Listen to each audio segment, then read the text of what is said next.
The Ordinary's multi-active delivery essence is not just your typical watery toner, it's a powerhouse pre-serum step designed to boost hydration, antioxidant protection, and the performance of everything you apply after. In this video, we're breaking down what this essence does, how to use it properly, and the key do's and don'ts so you can get the best results from your skincare routine. This essence is a part of The Ordinary's new multi-active range, and it's designed to prep your skin, protect your barrier, and improve delivery of your next steps. It's suitable for all skin types and gentle enough for daily use. Using the multi-active delivery. Essence is simple. Start with a gentle cleanser to remove dirt, oil, and makeup.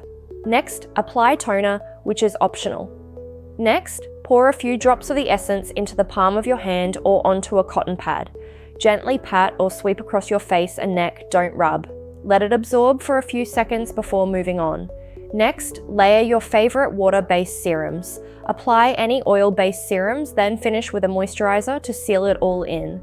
If using in the morning, always finish with SPF. Here are some do's and don'ts when using the essence in your routine.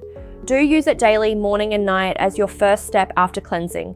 Do pair it with barrier repairing or brightening serums for synergistic results. Don't use it as a replacement for your serums. Don't skip sunscreen in the morning. The Ordinary multi-active delivery essence is the kind of step that seems optional until you try it. If your skin feels dehydrated, looks dull, or you want to increase the delivery of your current serums, then this is the product to add to your routine. Let us know in the comments if you've tried this one. If you want to learn more about the Ordinary range, check out these videos here next. Don't use